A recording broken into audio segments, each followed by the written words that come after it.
yourself? Doing excellent. Good to see you. Doing? Good, how are you? I'm doing good. Doing good. Hanging Stay in there? busy. Oh, it's a beautiful day out. Yeah.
Testing, testing, testing.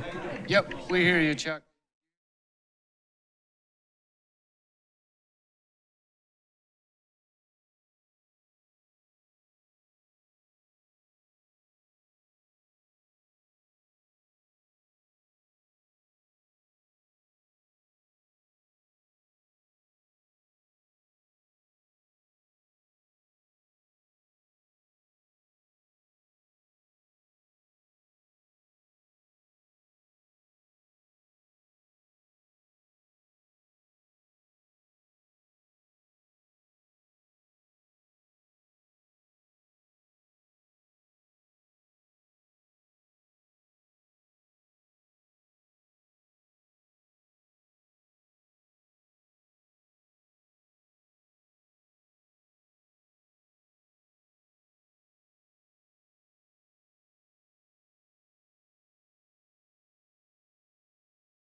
Our usual pledge of allegiance.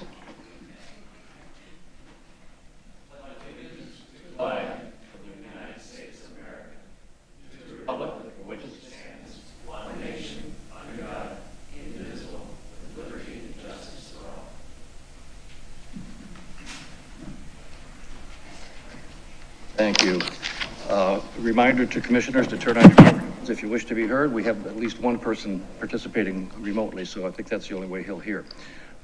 Karen, are we in compliance with the Freedom of Information Act? Yes, sir, we are. Call the roll, please. Certainly. Mr. Hens? Here. Mr. Campbell? Here. Mr. Mueller? Here. Ms. Whaley? Here. Mr. Dubois? Here. Mr. Lobo? Here. Thank you. Mr. O'Neill? Here. Mr. Sebald? Here. And Mr. Darienzo is excused. Thank you. Everyone has received a copy of the agenda for today's meeting. Staff, are there any changes to that agenda? No, sir. Great. Well, then may I have a motion to approve the agenda as written today? Commissioner Hens moves. Second. Supported by Commissioner Mueller. All in favor, please raise your right hand. Unless I didn't see, there's Commissioner Lobo. Okay, fine. Okay, now it's on to minutes from the September 20th regular meeting of the Planning Commission. You've seen those already in your packet. May I have a motion to approve? Vice Chair O'Neill and Commissioner Hens seconds. All in favor, same sign, raise your right hand. This would be a time for appearance by citizens for items that are not on the agenda today. Do we have any citizens that wish to speak to us? Karen, for the record, did we have any, receive any portal comments? Yes, sir, we did. We received one comment, and I've handed out the remarks to the commission, and it will be made part of the official record. Thank you very much. Okay, moving on, there's no unfinished business and new business to take up right now. Under Chairman's report, the only thing I would do is to thank those commissioners who attended the training earlier this week, sponsored by the South Carolina Municipal Association. Several of you were there in person, some of you online, and for those who were not able to attend, you did receive that information to look at, and the recording is forthcoming, so thanks for doing that. Next would be staff reports. We're going to have Brian, I think, come up and give us a report on a development plan review. Is that right, Brian? Actually, I think I'll be doing Okay. Okay. my project, so I figured I'd know a little bit more, so I'd come up here and present it to you guys. I'm Trey Lau, senior planner. Just before you begin, I wanted to remind the commission that we are hearing this development plan for information purposes only. We're not being asked to act on it or make any recommendations. However, that said, following the presentation, if we have some comments that we want to be made known, we're going to be able to do that, okay? But we're not being asked for any. Okay, Trey, please continue. All right, again, Trey Lau, senior planner, town of Hilton Head for the record. Go over the memo first. So as town staff continuously looks for ways to improve its processes, one recent change implemented by staff for the development review program is to require all development plan review applications for new commercial development and major subdivision applications be shared with the Planning Commission. The applications will be presented by staff for information purposes only. This will provide a way for the Planning Commission and the general public to be made aware of all new development being proposed on Hilton Head Island. There's one new development plan review application ready to be shared with the Planning Commission, and that is DPR 000-946-2023, otherwise known as 20 Olive Shell Court. And I'm going to go ahead and share my screen here with Chuck, and so we can go ahead and pull up. All right. The overview. All right, so what we're looking at here is the existing conditions of the current subdivision, as it were. There are 14 mobile homes on the property right now. Above here we have Spanish Wells Road as it goes out to William Hilton Parkway on the north end of the island, and below us down here is the Cross Island Parkway. This property is zoned RM8. Thomas Cohen Drive is right above, it comes in right here, and this property surrounding it is also zoned RM8. All right.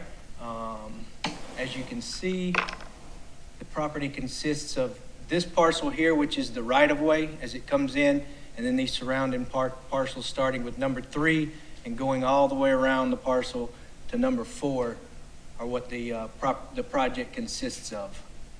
All righty? Any questions on that so far? What's RM8? So RM8 is a more intense zoning district. RM4 would be our moderate to low density, more single houses, more spread out. RM8 would be is a moderate to medium density zoning district. So you're going to see a little more intense Thank you. use on the property. Any other questions on that so far? All right, with that, I'm going to read the narrative that was submitted to us by the applicant for 20 Olive Shell Court.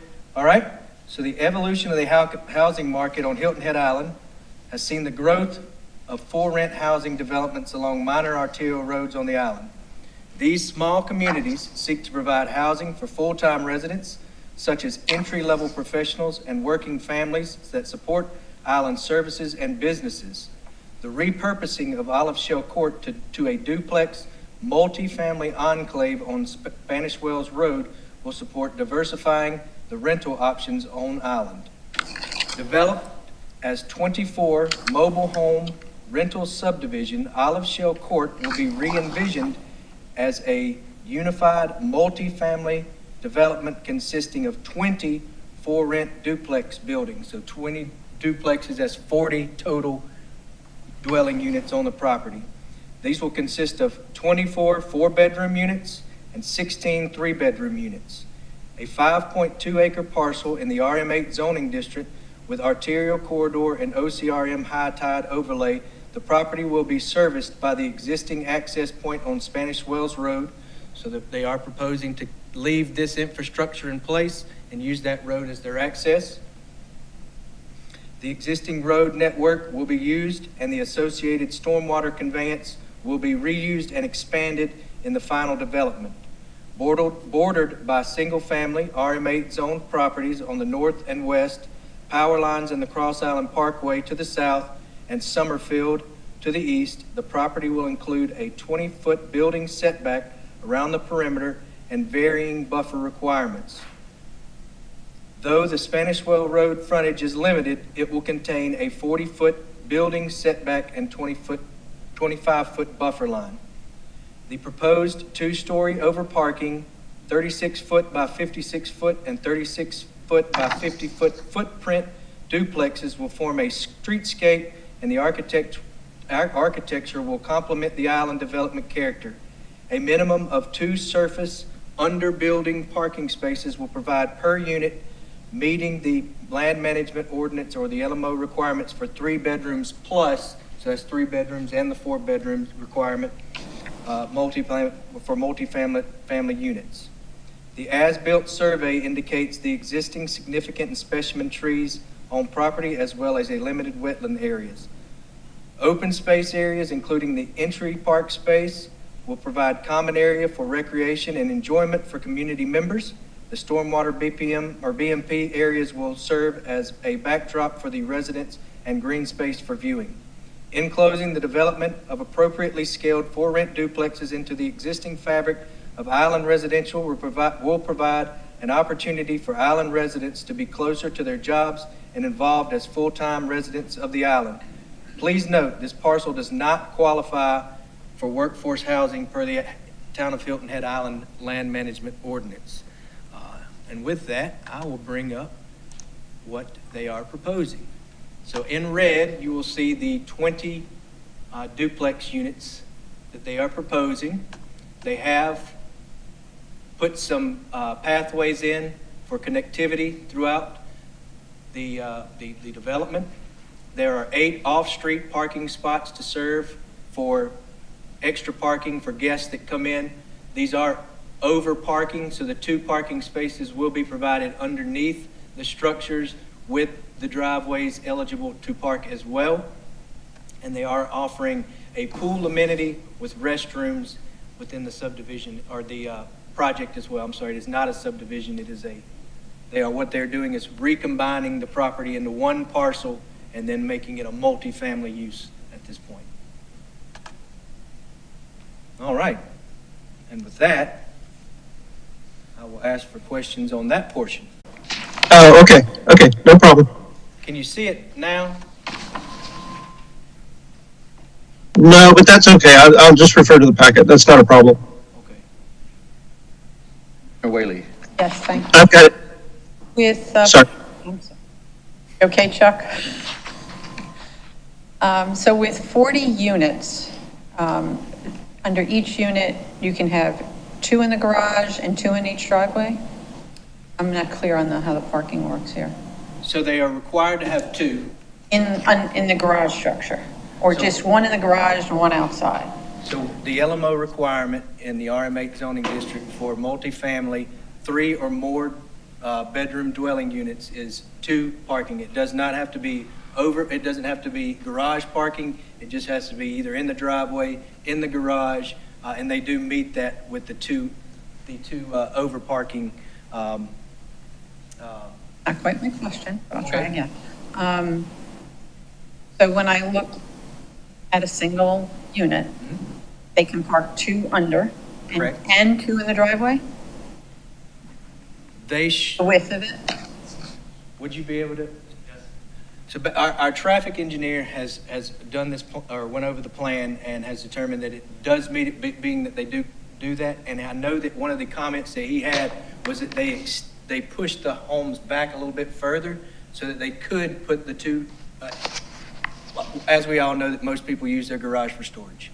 So then they don't become parking spots anymore. So what our traffic engineer asked them to do in their comments, which they did comply and do, was move the homes back so that there would be that those 2 extra parking spots in the driveway, so that it didn't impede the sidewalk coming around, as you can see at the top of the plan here, and then they wouldn't hang out into the right of way on these right here.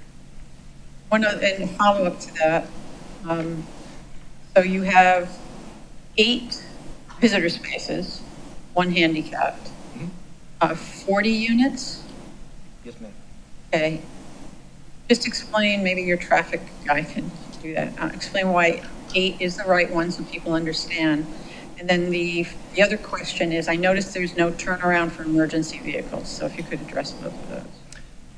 So I'll start backwards. This is actually a turnaround here. Oh, okay. It doesn't, I know it doesn't look as it's marked differently, but you'll see a little island here, and it is turned around, and it did go through fire rescue and traffic engineer review, and it did pass that. And then as far as the off-street parking, that is not a requirement. They do meet their LMO requirement of having the 2 for the 3+ bedrooms in the RM8 zoning district.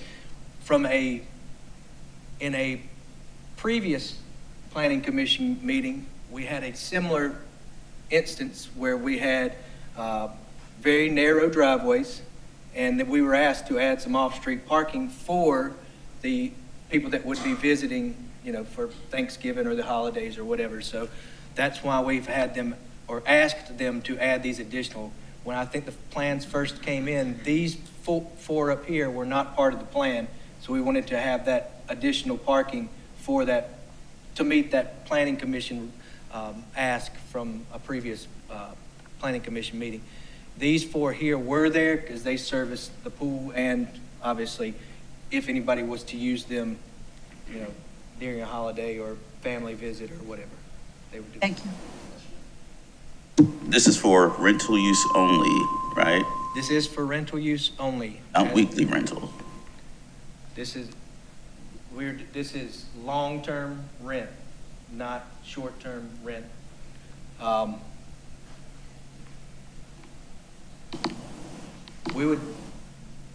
guess we would need some covenants on that. We haven't seen any covenants or restrictions that would limit. Yeah, so that's actually one of the 3 questions I had. So if it's rental only, they're gonna maintain ownership, and it's Correct. kind of like an apartment complex, basically, where they'll be rented out somebody's. So it is long-term rental. We don't seem to have, do we have confirmation on that, or? That is what we have discussed with the developer. We have not discussed short-term rental with them. Obviously, we haven't seen covenants and restrictions that would restrict that. So The developer is here today to also, if he says there's questions you want to ask of them, we're going to make them available to come up and answer any questions you might have. Okay, so that would be, I guess, for him. My second question would probably be for him also. I guess last question for you would be, LMO, you said, not that I'm looking for this to work for workforce housing, but just what in the LMO doesn't allow this to work for workforce housing? So in the LMO, workforce housing is a principal use, and in the RMA zoning district, under the principal use table, it is not a permitted use per se. It's not to say you couldn't do workforce housing, but it's not I guess what I'm trying to find by saying that you can't, it's, maybe Missy would like to, she's our workforce housing guru on this. The town has a workforce housing density bonus program. I'm sorry, Missy Lewick, Planning Director. And the density bonus program is allowed in our RM4 districts only. This is in RM8. So then that is where our workforce housing incentive program is. So this is in the RM8 district, as Trey was indicating. It doesn't prevent someone from building a product that could be workforce housing. It just wouldn't be part of our program with the covenants and the agreement, workforce housing agreement that we have in place for our workforce housing program.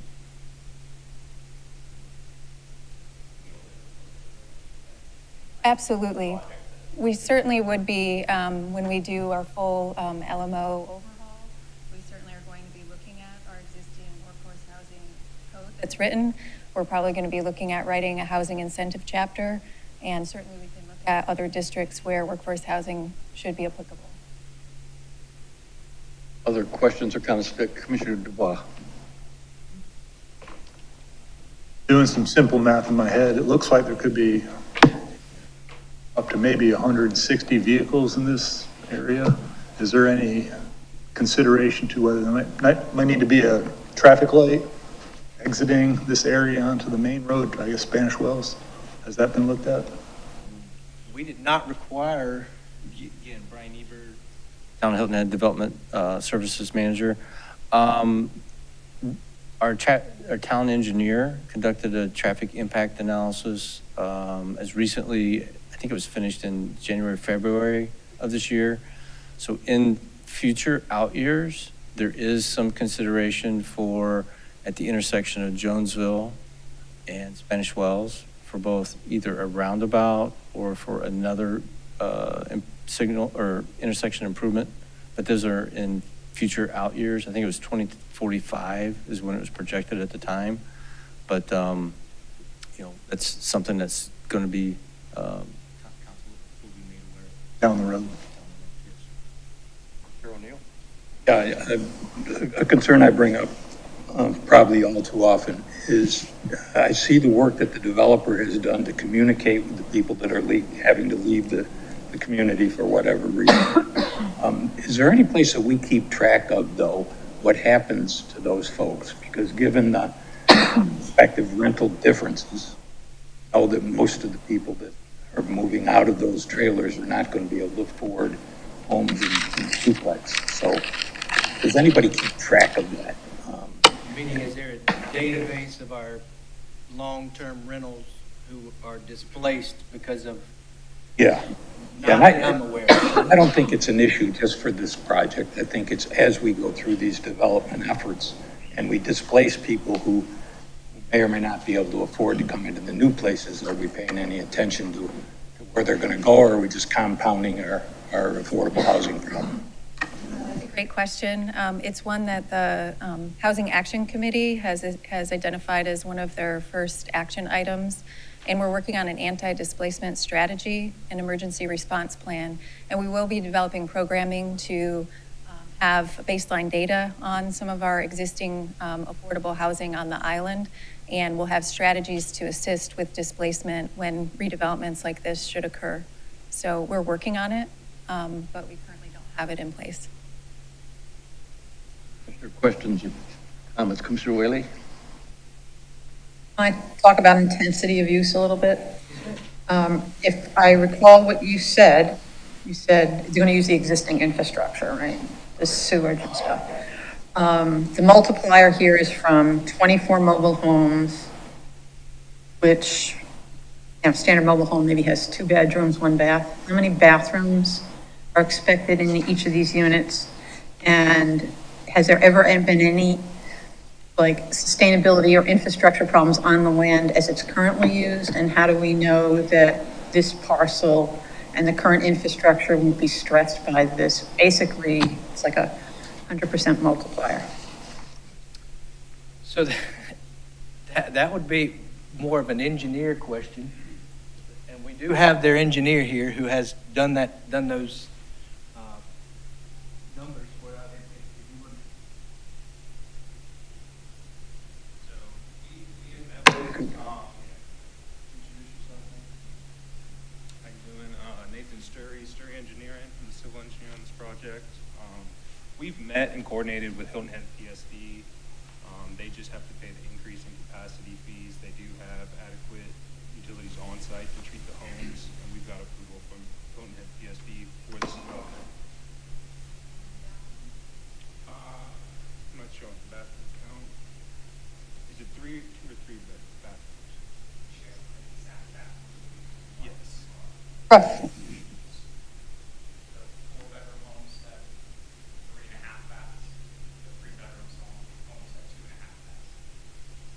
There's been no prior seepage problems on that property? Okay, thank you. Trey, let me ask, is the next part of your presentation going to be addressing Appendix C that talks about what's been done? Actually, I'm going to have the applicant address So, that what- for you all. So let's finish. Other questions on what Trey is now talking to us about on this part of the application? Bruce, if I could, I just wanted to add one comment about the tracking of that was recommended there earlier. I think it's also important not only to track, where folks are going and what's happening to them, but also what has happened, what the previous rent situation was, and what the new rent situation was, because we're going from a situation where we had rents of $1,600 to $1,800, a month, which would support incomes of around $57,000 to $64,000 based on 30% of your gross income, to a new rent of $31.95, which gets you well over $100,000 in income.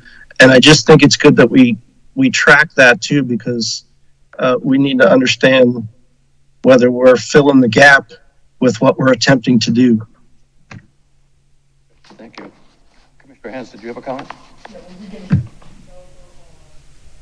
Would this be the time, Trey, is this the time to hear about Appendix C, the relocation strategy? Right, so I'm going to have them go over that so you can ask them any questions you have on that. And then that would be the appropriate time to ask about the short-term rental for that. I'm not sure. Who wants to go over the contingency plan for us? Judge?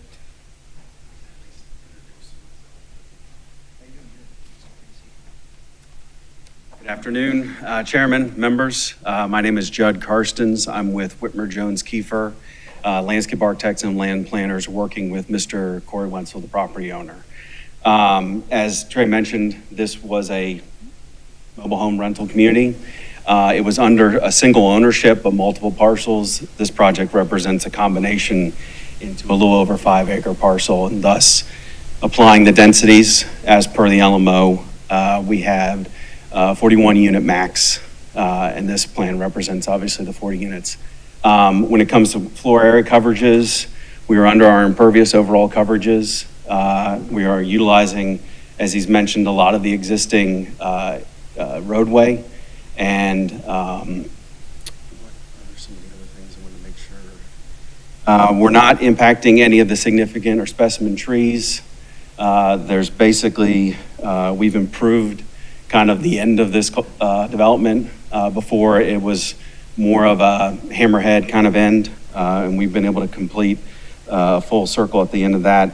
And I'm available to answer any LMO or plan related questions.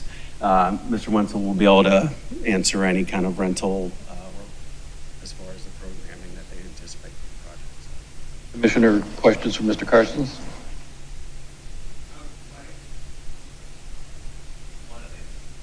One of the things we talked about in previous projects is varying setbacks. We've had some issues with some neighborhoods that have been built that basically are carbon copies of each other. In fact, there is one just down the street from this area that every house looks identical.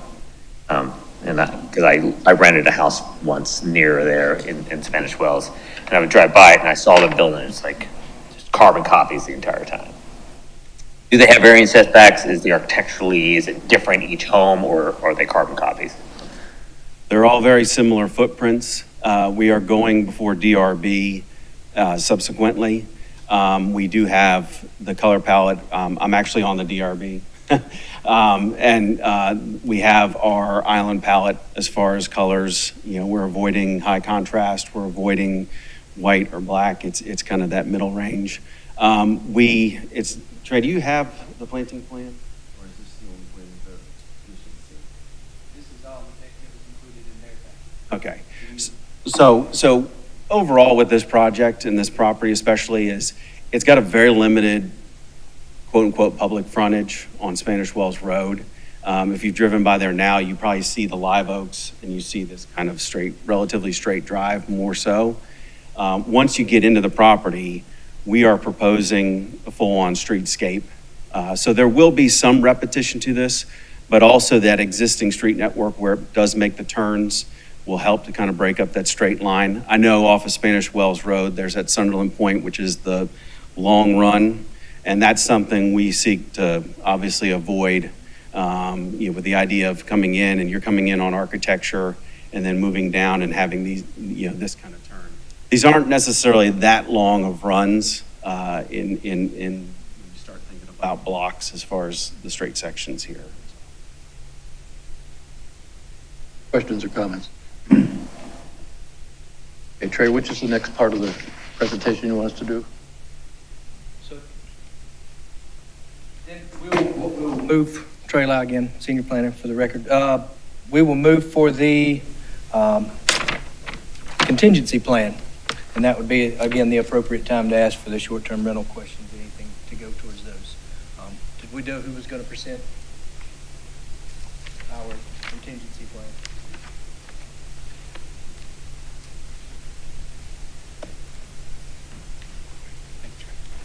Corey Wenzel.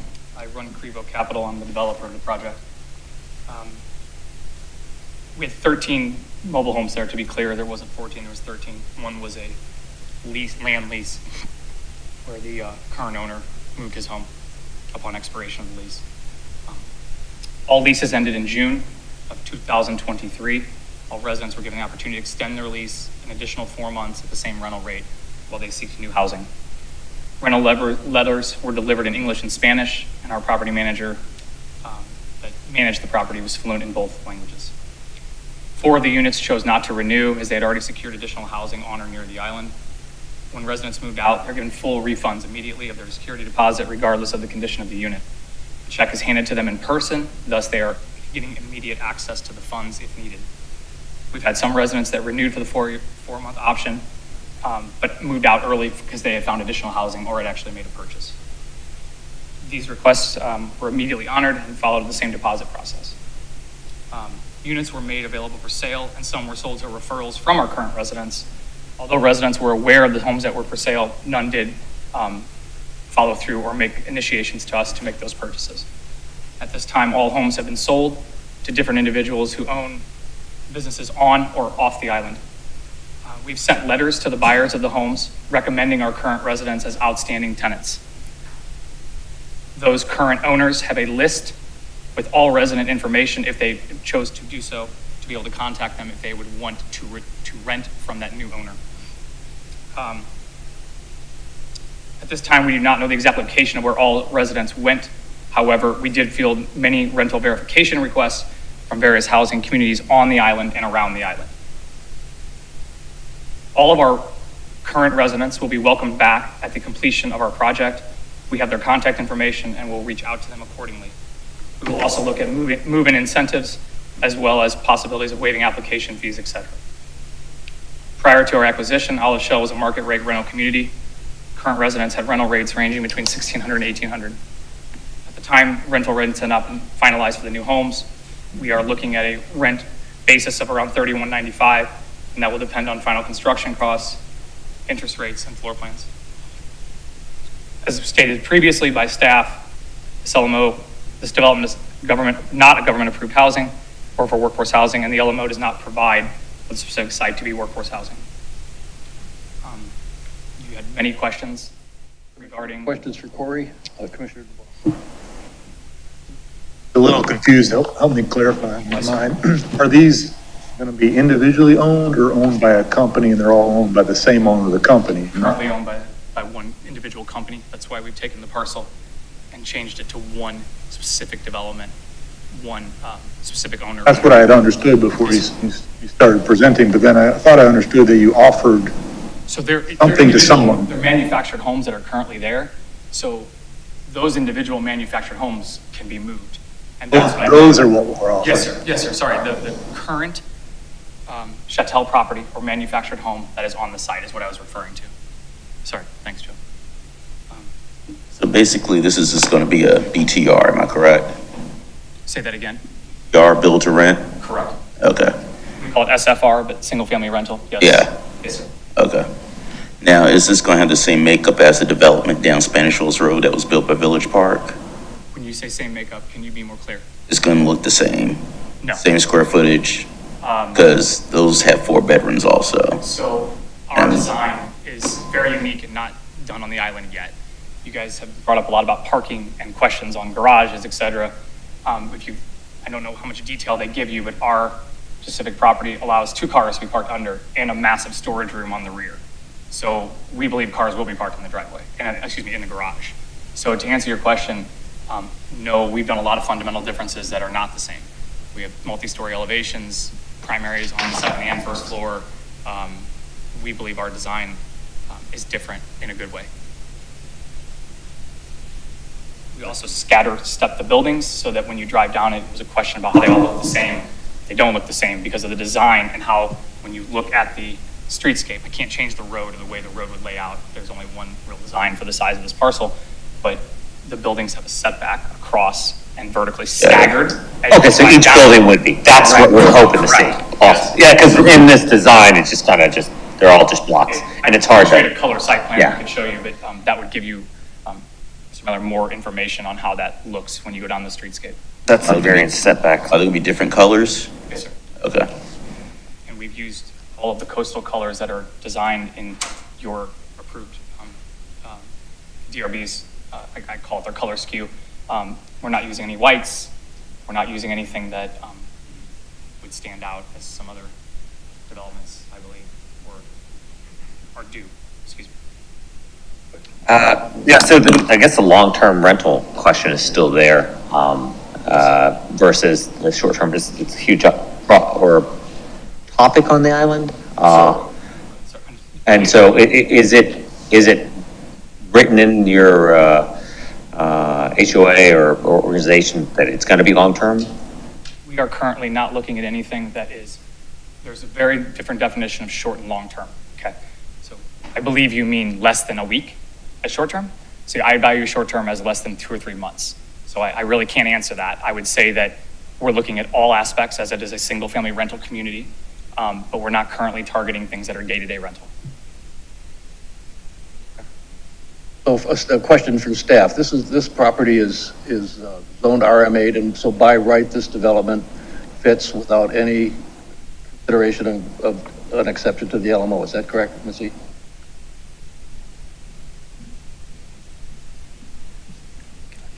Hi, Missy Lewick, Director of Planning. There are no prohibitions of short-term rentals in any of our zoning districts, no.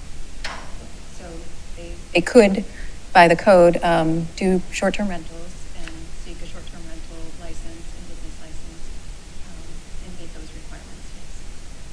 They could have private covenants that would prohibit the rental terms should they wish to and record those, but again, those would be private covenants. And likewise, they would have the opportunity if one person was renting it for a 12-month period and wanted to sublet it for 3 weeks at a time to a bunch of other people. That would be permissible as well. That would be something that that they would have to work out through their rental lease terms. But we, Nothing in the town prevents that from happening. no, Okay. we would not.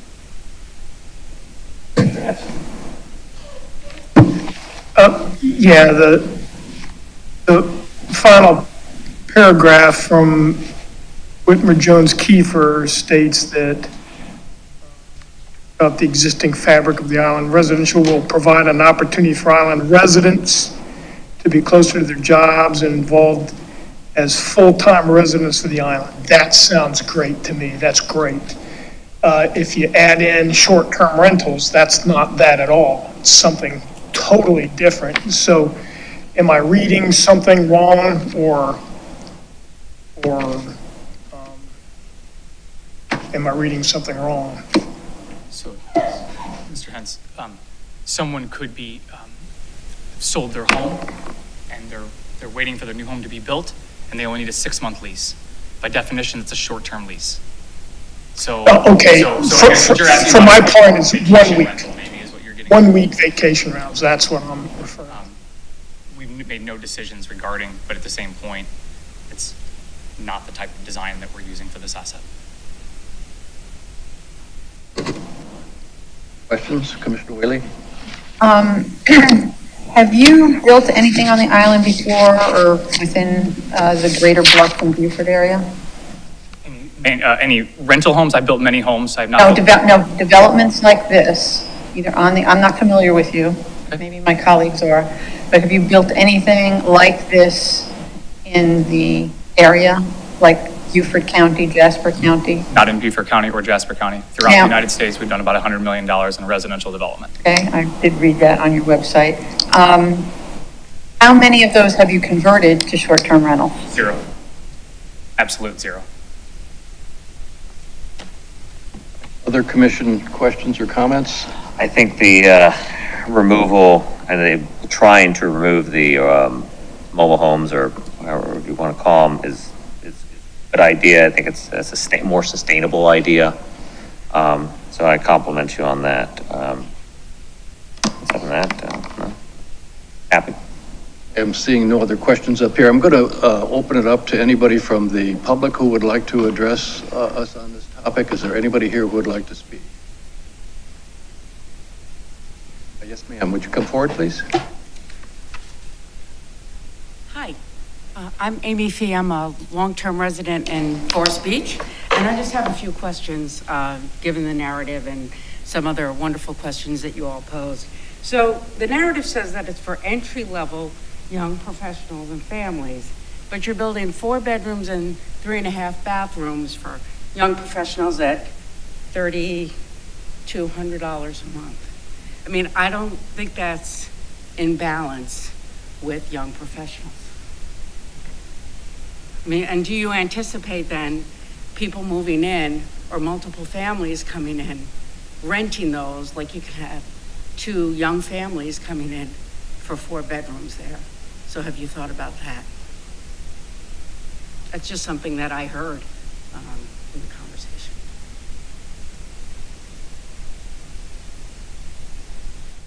Anyone else caring to speak? Any additional comment? Do we want to make any stand on this presentation at all, or just take it for information? That's the last question I had, sorry. No stand, but I just want to thank staff for giving us the opportunity to preview these potential new developments, because when we're out and about, it's good for us to, as part of the planning commission, to what's going on. So thank you very much. Brown. Rebel. Why is it a different color on this? Yeah, I was seeing if they had it marked on the. Yeah, I apologize. It shows up on, obviously, again, on a different rendering, it shows up a little bit better. So that existing concrete roadway, we're going to supplement that. So that's just a matter of where it's going to get cut and added onto. So that's the only reason why it's a different hatch, but it's going to be a concrete. Yeah, so there's actually less impact environmentally because you're not tearing up a whole bunch of concrete.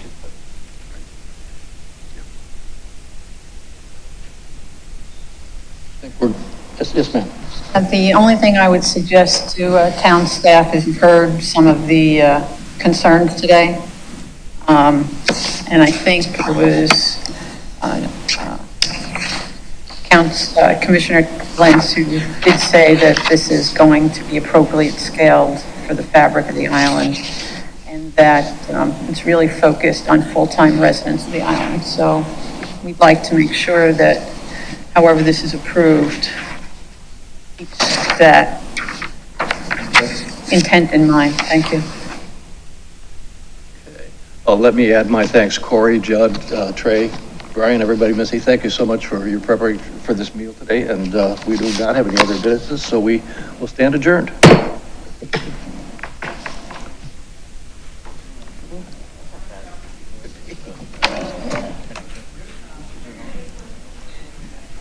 mean, you look within my set, and it shows up here.